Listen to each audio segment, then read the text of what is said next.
ততক্ষণ পর্যন্ত বেদাতির তওবার দরজা আল্লাহ বন্ধ করে রাখেন, যতক্ষণ পর্যন্ত বেদাতি ব্যক্তি তার বেদাত নামক কর্মকাণ্ড না ছাড়ে। বেদাতি ব্যক্তি যদি বলে আস্তাগফিরুল্লাহ আস্তাগফিরুল্লাহ, মাবুদ তওবা করলাম, নবীজি বলেন তুমি বেদাত না ছাড়া পর্যন্ত তোমার তওবার দরজাই তো বন্ধ, তওবা করলেও তো লাভ নাই, আগে বেদাত ছাড়ো তারপর তওবা করো। কি শিখলাম ভাই?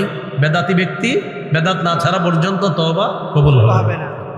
2 নাম্বার ভয়াবহতা, বলেন আমার সাথে, বেদাতি ব্যক্তির হাউজে কাউসার থেকে বঞ্চিত হবে।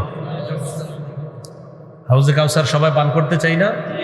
আপনাদের সবার সাথে একসাথে পান করতে চাই ইনশাআল্লাহ। তাই হাত তুলেই বলেন, বেদাতি ব্যক্তি কি থেকে বঞ্চিত?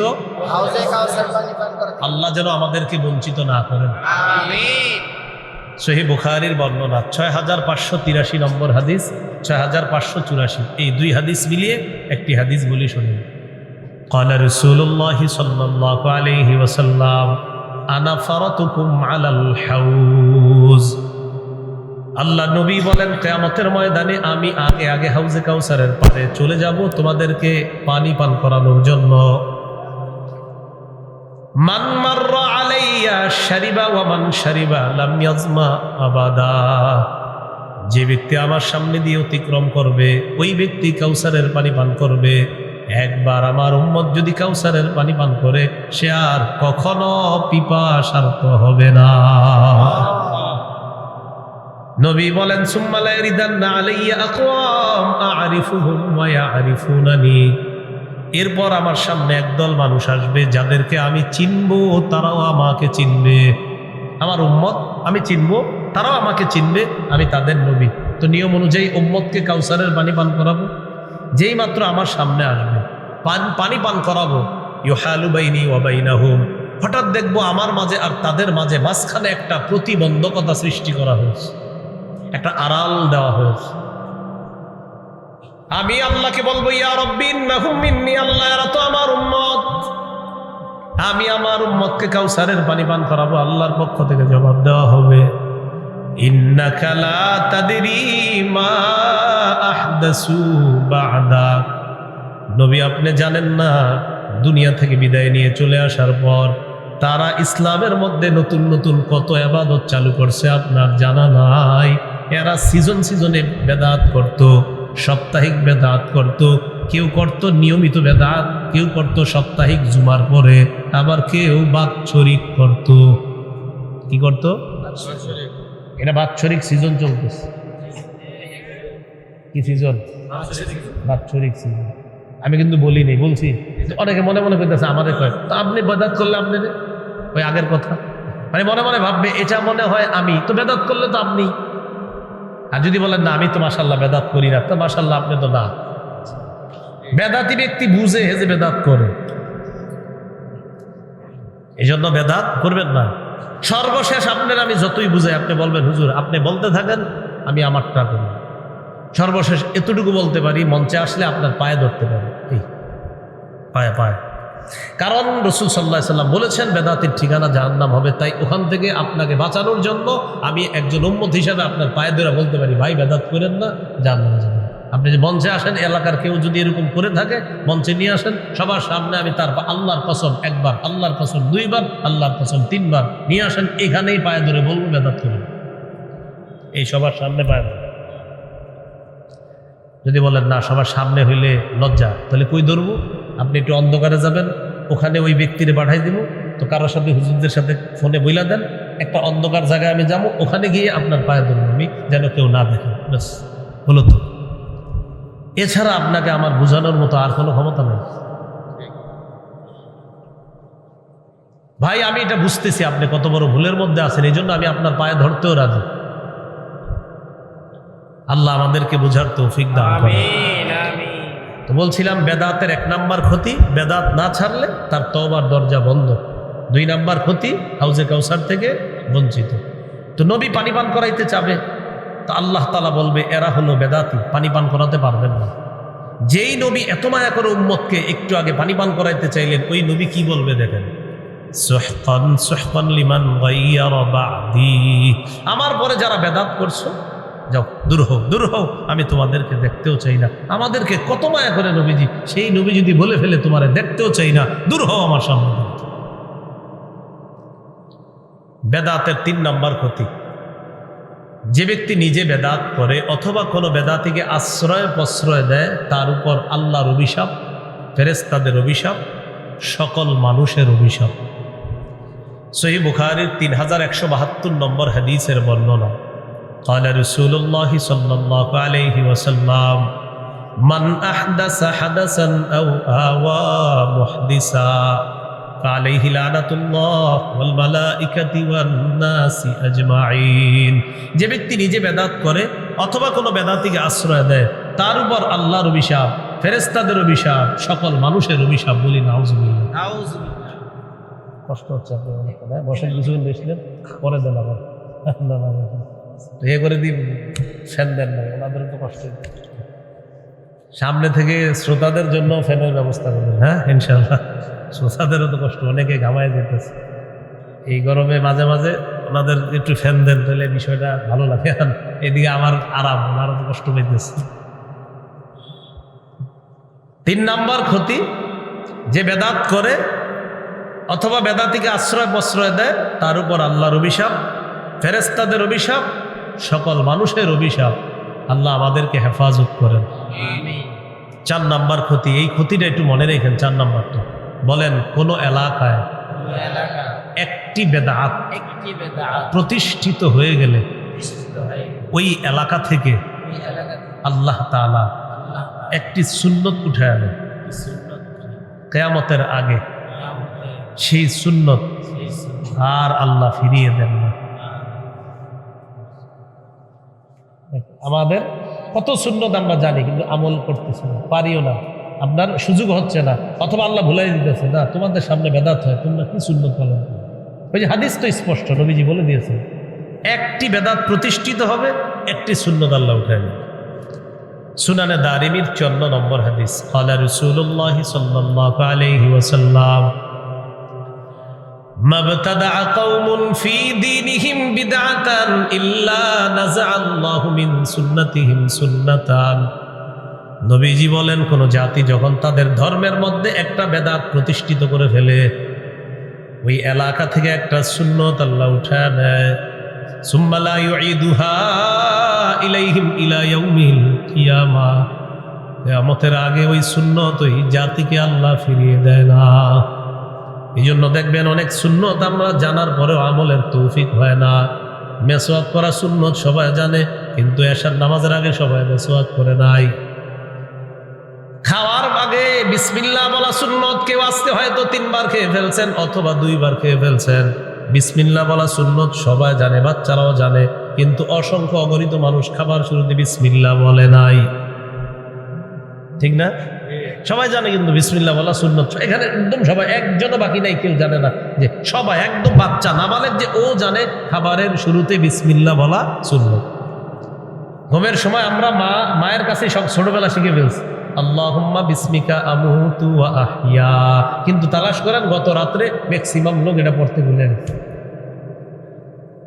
উঠার পরের সুন্নত আলহামদুলিল্লাহিল্লাযী আহইয়ানা বাদা মা আমাতানা ওয়া ইলাইহিন নুশুর।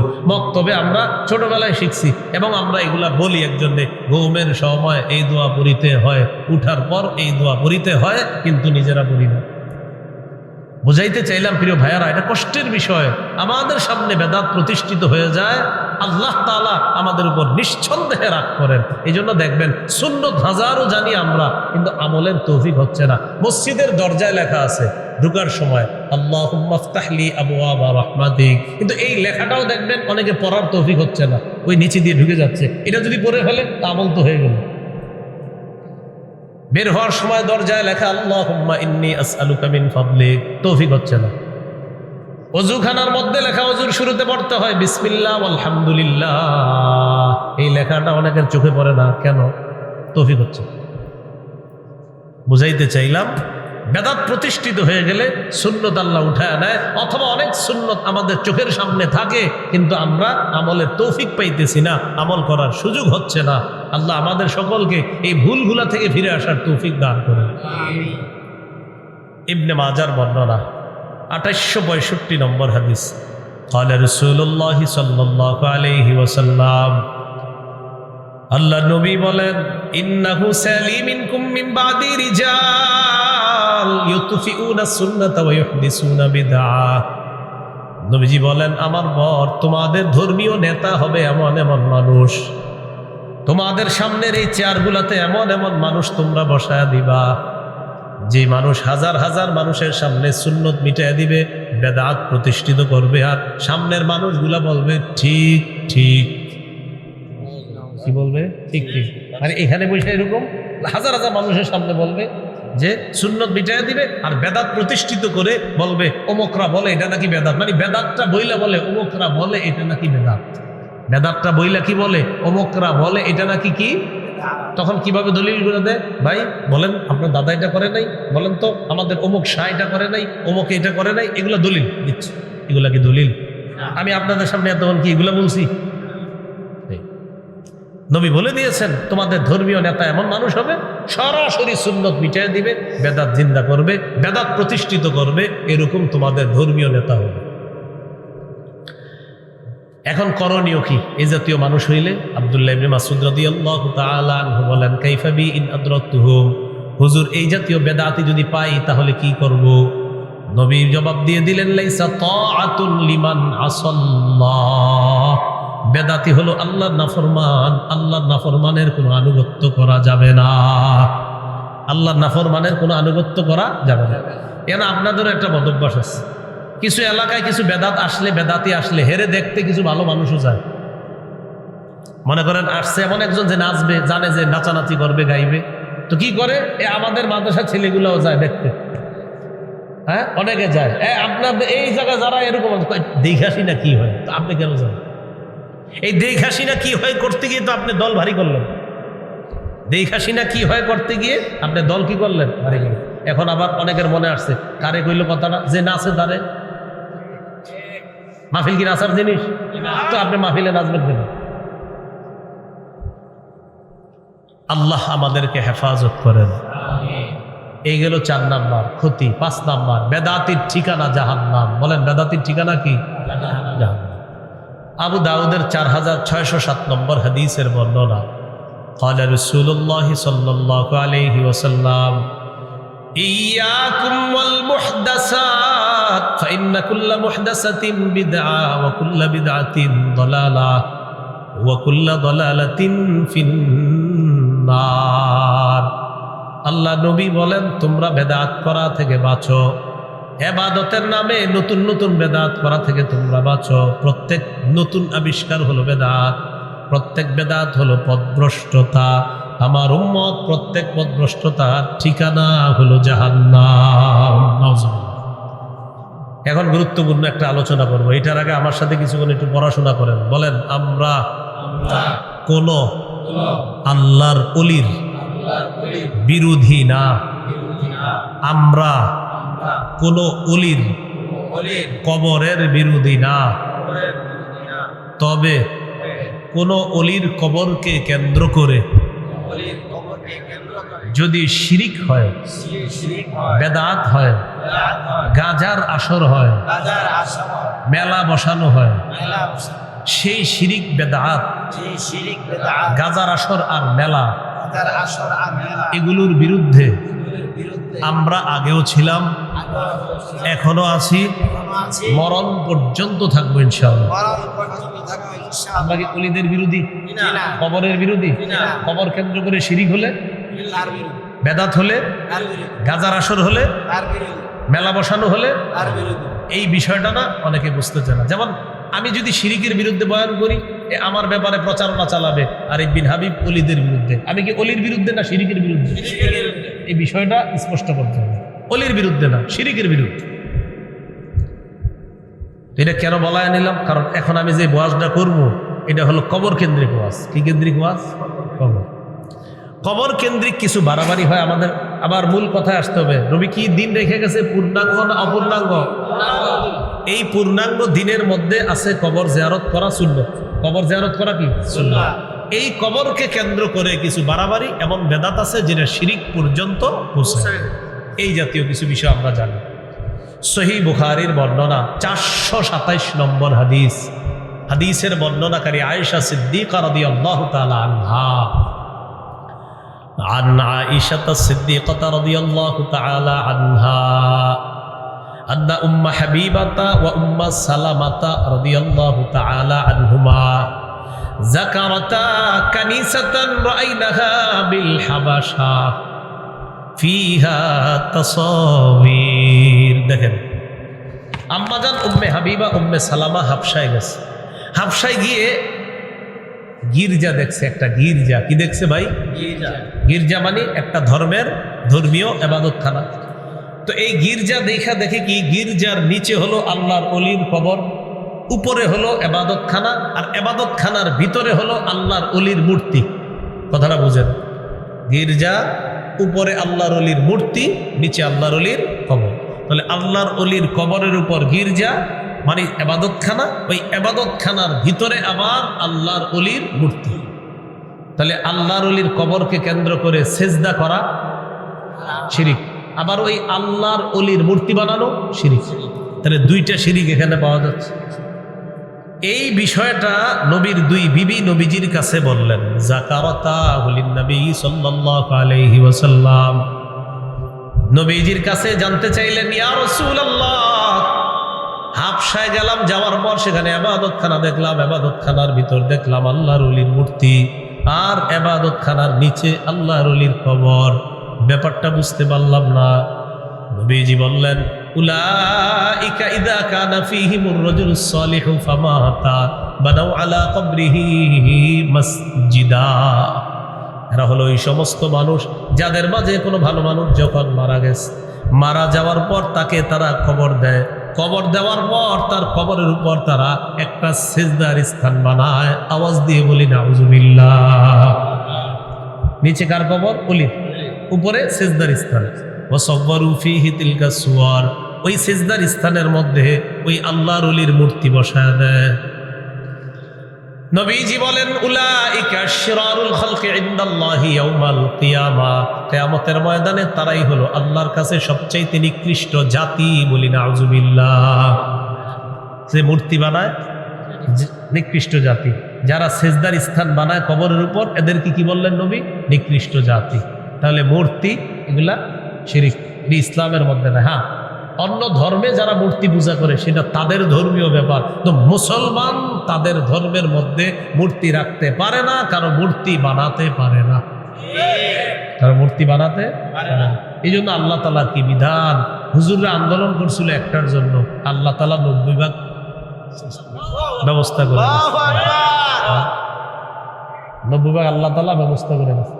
আর যেগুলো আছে ইনশাল্লাহ এগুলো ওই নীতি নির্ধারক যারা, তাদেরকে বুঝিয়ে শুনিয়ে বুঝাইতে হবে যে এই মুসলমানদের মূর্তি থাকা এটা বেবরকতির লক্ষণ, এটা বরকত উঠে যাওয়ার লক্ষণ। এই জন্য মুসলমান যারা আছি আমাদের মূর্তি থাকতে পারে না। হ্যাঁ, অন্য ধর্ম হিন্দু যারা আছে তাদের মূর্তিটা তাদের ধর্মীয় ব্যাপার, কিন্তু ইসলাম ধর্মের মধ্যে কারো মূর্তি থাকতে পারে না।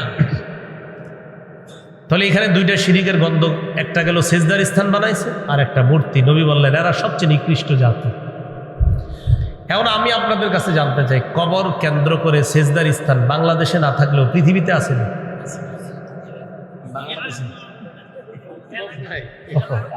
আপনাদের এলাকা আছে? আমি জানি। তো এখন শোনেন, রাসূলুল্লাহ সাল্লাল্লাহু আলাইহি সাল্লাম বলেন এরা হলো সবচেয়ে নিকৃষ্ট জাতি। ওনারা বলতেছে আপনাদের এলাকা না, ওনারা বলছেন ওনাদের এলাকারই। এবার দেখেন নবীজি কি বলে। মুসনাদে আহমদের বর্ণনা, قال رسول الله صلى الله عليه وسلم إن من شرار الناس من تدركهم الساعة وهم أحياء। পৃথিবীর মধ্যে সবচেয়ে নিকৃষ্ট মানুষ দুই জাতি। এক নাম্বার, যারা জীবিত থাকতে তাদের কাছে কিয়ামত আসবে তারা সবচেয়ে নিকৃষ্ট। যারা জীবিত আর কিয়ামতটা আসবে তারা সবচেয়ে নিকৃষ্ট। দুই নাম্বার, ওয়াল্লাযীনা ইয়াত্তাখিযুনাল কুবুরা মাসাজিদা, যারা কবরকে সেজদার স্থান বানায় তারা হবে সবচেয়ে নিকৃষ্ট। বলি নাউজুবিল্লাহ। সবচেয়ে নিকৃষ্ট। নবীজি ইন্তেকালের 5 দিন আগের একটা হাদিস শোনাই, শোনামনি। ইন্তেকালের 5 দিন আগের হাদিসটার গুরুত্ব কম না অনেক বেশি? সহিহ মুসলিমের বর্ণনা 1075 নম্বর হাদিস, মাদ্রাসার পাঠ্যপুস্তক অনুসারে 532 নম্বর হাদিস। এই হাদিসের মধ্যে আছে আলা রাসূলুল্লাহ সাল্লাল্লাহু আলাইহি ওয়াসাল্লাম, নবীজি বলেন, আলা ওয়া ইন্না মান কানা ক্বাবলাকুম ইত্তাখাযু কুবুর আমবিয়াইহিম ওয়া সালিহিহিম মাসাজিদা। তোমাদের পূর্বের জাতি তাদের নবী আর ওলিদের কবরকে সিজদার স্থান বানিয়েছে। আলা ফালা তাত্তাখিজুল কুবুর মাসাজিদা, তোমরা কবরকে সিজদার স্থান বানাবা না। আনহাকুম আন যালিকা, আমি নবী তোমাদেরকে মায়া করে বিষয়টা নিষেধ করে গেলাম। মায়া করে নবী আমাদেরকে নিষেধ করে যাচ্ছে ইন্তেকালের 5 দিন আগে, উম্মত কবরকে সিজদার স্থান বানায় না। অতীতের জাতি তাদের নবী ওলিদের কবরকে সিজদার স্থান বানিয়েছে, আমি নবী তোমাদেরকে বড় মায়া করি, এই কাজ তোমরা করো না, সিজদার স্থান বানায় না। কয়েকদিন আগে কথাটা বলছি ইন্তেকালের। এবার একটা হাদিস শোনাই, ইন্তেকালের দিনের হাদিস, যেদিন ইন্তেকাল করবে, তাহলে এটার গুরুত্ব আরো বেশি। সহিহ বুখারীর বর্ণনা 435 নম্বর হাদিস, লাম্মা নুজিলা বিরাসূলিল্লাহি সাল্লাল্লাহু আলাইহি ওয়াসাল্লাম, যেদিন নবীজি ইন্তেকাল করবে মুমূর্ষু অবস্থা, কানা ইয়াতরাহু খামিসাতান আলা ওয়াজহিহি, তাফিকা ইয়াতরাহু খামিসাতান আলা ওয়াজহিহি, নবী তার চেহারা মুবারকের উপর একটা কাপড় দিস, কাপড় এইভাবে একটা কাপড় দিস। যেদিন ইন্তেকাল করবে সেদিন তার চেহারা মুবারকের উপর একটা কাপড় দিস। ফাইদা তাম্মা, যখন নবীর প্রাণটা বের হবে অবস্থা, কাশাফাহা আন ওয়াজহিহি, চেহারা থেকে কাপড়টা সরায় ফেলছে। ইন্তেকাল করার দিন কাপড় দিস, যখন প্রাণটা বের হবে কাপড়টা সরিয়ে ফেল। কাপড় সরানোর পর বললেন, লানাতুল্লাহি আলাল ইয়াহুদি ওয়ান নাসারা ইত্তাখাযু কুবুর আমবিয়াইহিম মাসাজিদা ইউহাদ্দিরু মা সানাউ।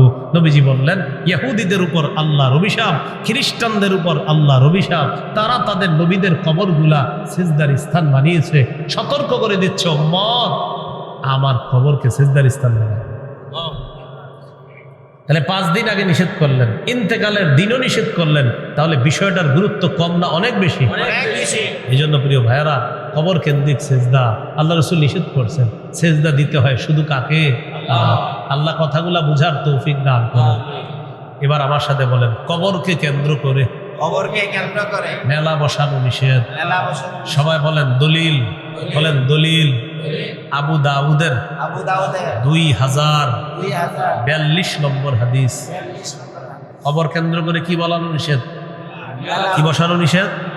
দলিল আবু দাউদের 2042 নম্বর।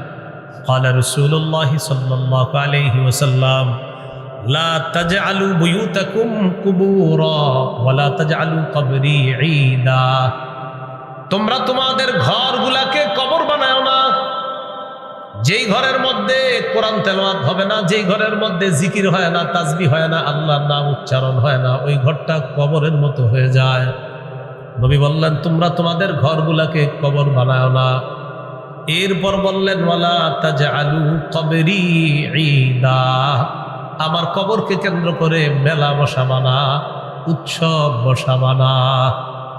আমার কবরকে কেন্দ্র করে মেলা বসাবা না, উৎসব করবা না।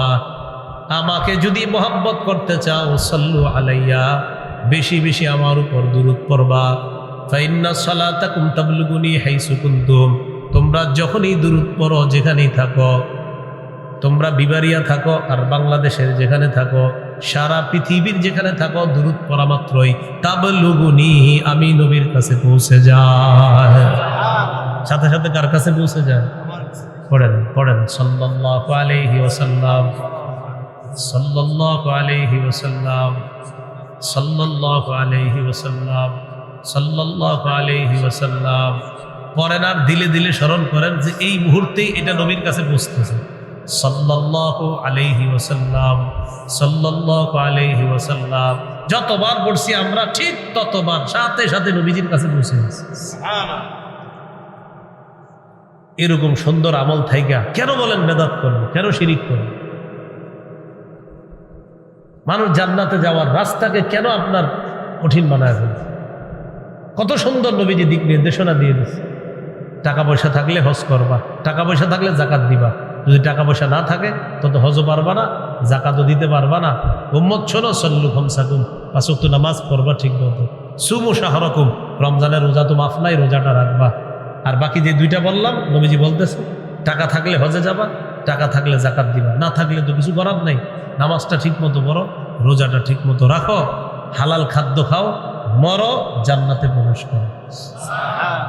না আপনি এটারে কঠিন বানাইতে হবে, এইভাবে না সেভাবে, অমুকভাবে তমুকভাবে। কি হয়েছে? হুজুর আমার আমল হলো পানিতে আধা ঘন্টা দাঁড়ায় থাকতে হবে, মানে এরকম একটা কথার কথা কি? আপনার আমল কি? আমার আমল দিছে পানিতে আধা ঘন্টা খাড়ায় থাকতে হবে, মানে উদ্ভট যত কাজ করেন। তো বলছিলাম সহজ বিষয়গুলা কঠিন বানাবো না। এবার আমার সাথে বলেন, কবরের উপর বসা যাবে না, কবর সামনে রেখে নামাজ পড়া যাবে না।